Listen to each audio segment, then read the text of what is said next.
Thrilled to be joined by Nigel Farage. Nigel, after the local elections, you said that the wipeout of UKIP didn't matter because you transformed the country, because you secured that Brexit vote.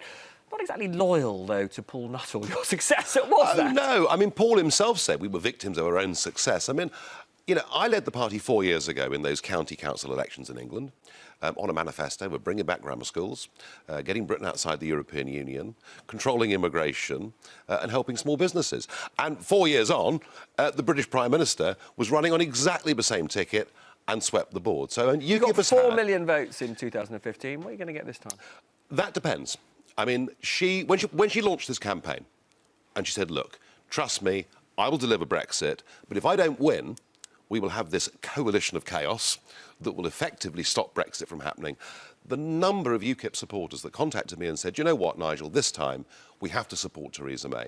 Now, fast forward a couple of weeks, when people realise, actually, this election's a non-contest, that she's going to win by a country mile anyway, then I think the squeeze that you tend to see on small parties towards the end of a campaign, in this case, will be the other way around. Can UKIP survive, though, if it gets wiped out in the general election? Oh, UKIP's going to survive. It has to survive. How? I mean, well, it's rather like, you know, we all pay the house insurance every year, not because we want there to be a fire, but just in case there is one. And I think it's all well and good for Mrs May, who gives wonderful speeches and sounds very reassuring. But the truth of it is, as Home Secretary, she did the same thing on immigration and other issues and didn't deliver. And UKIP needs to be there in case there is backsliding on Brexit. I mean, your chum Aaron Banks seems to think it's over for UKIP and is setting up this patriotic alliance. What's all that about? I don't really know. I mean, are you not going to get involved? Are you not going to get involved? You're not going to get involved in the patriotic alliance? No. I mean, I'm happy for there to be political movements that campaign for things. UKIP. It's not an alternative to UKIP, as far as you can see. No, and it wouldn't be. I mean, if in 2.5 years' time, Mrs May has delivered the kind of Brexit that voters wanted, then I think you can ask the question: what is UKIP's future? Where does it go from here? But right now. Are you a supporter of Theresa May? I don't tend to support Remain voters. I don't tend to support people. But isn't she delivering the vision that you want? Well, listen, she is using exactly the same words and phrases that I've been using for 20 years. I mean, you must have loved it when she laid into Jean-Claude Juncker, didn't you? I thought bashing Brussels bureaucrats was purely my domain. So, no, of course. So you cheered at that point? It all looks and sounds fantastic. But, as I say, you know, we've got a career politician here whose record of delivery in the past has been very poor. So let's see. Is Nuttall doing a good job? I thought the way that he came out yesterday after what had been a really very tough 24 hours was strong and reassuring.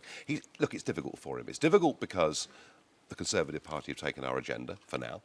It's also difficult because when you follow on from somebody, you know, and I was a dominant, or my critics would say domineering leader of UKIP, it's always difficult to step into somebody else's shoes. He's doing fine. When you look back on your time, some would say you did not do enough to turn UKIP into a multi-issue rather than single-issue party. Oh, no, I think we did. And I've mentioned already, you know, we led the charge for selective education for grammar schools. We made the big arguments against onshore wind farms, which I think to some extent have now been stopped. I mean, your chum Douglas Carswell today says that after he won, you immediately took the party back onto immigration when you should have been talking about other issues. He's trying to rewrite history and, you know, I'm afraid he's shown himself to be a rather untrustworthy figure, which is why the Conservatives wouldn't have him back for the election.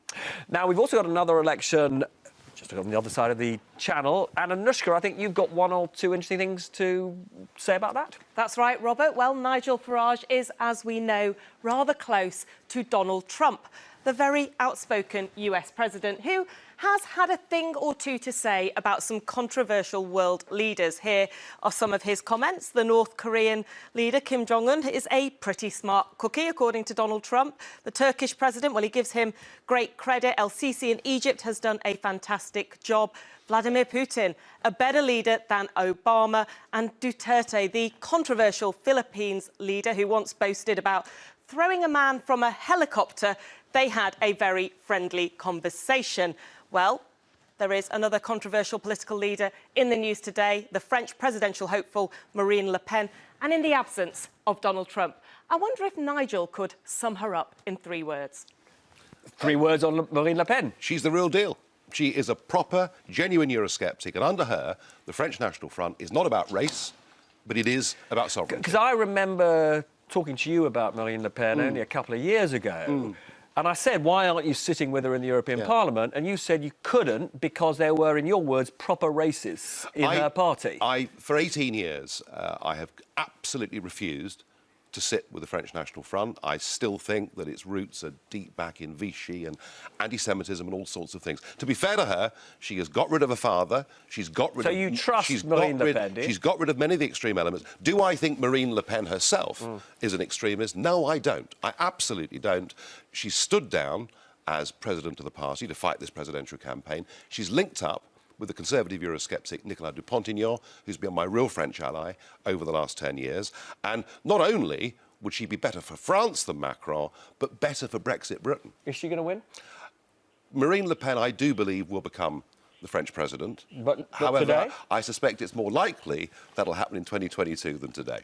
Now, the other thing you rather strikingly said to me about Marine Le Pen is she could drink you under the table. That was true, but she's cleaned her act up Oh, since. has she? She has, and she's lost weight, and she's looking pretty fit. But there was a time when that was true. And what's next for you?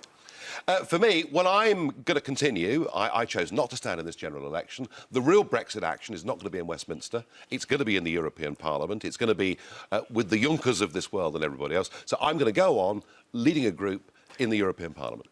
And so, just to be clear, you are not turning your back on politics? No, absolutely not. No, I think as far as the delivery of Brexit is concerned, there's far more action in Brussels than Westminster over the next 2 years. So you'll continue to draw those generous Brussels expenses until they're no more? Well, I shall continue bashing Brussels bureaucrats, but obviously with Mrs May, I've now got some real competition. Nigel Farage, many... You didn't, frankly, have the balls to put country before party.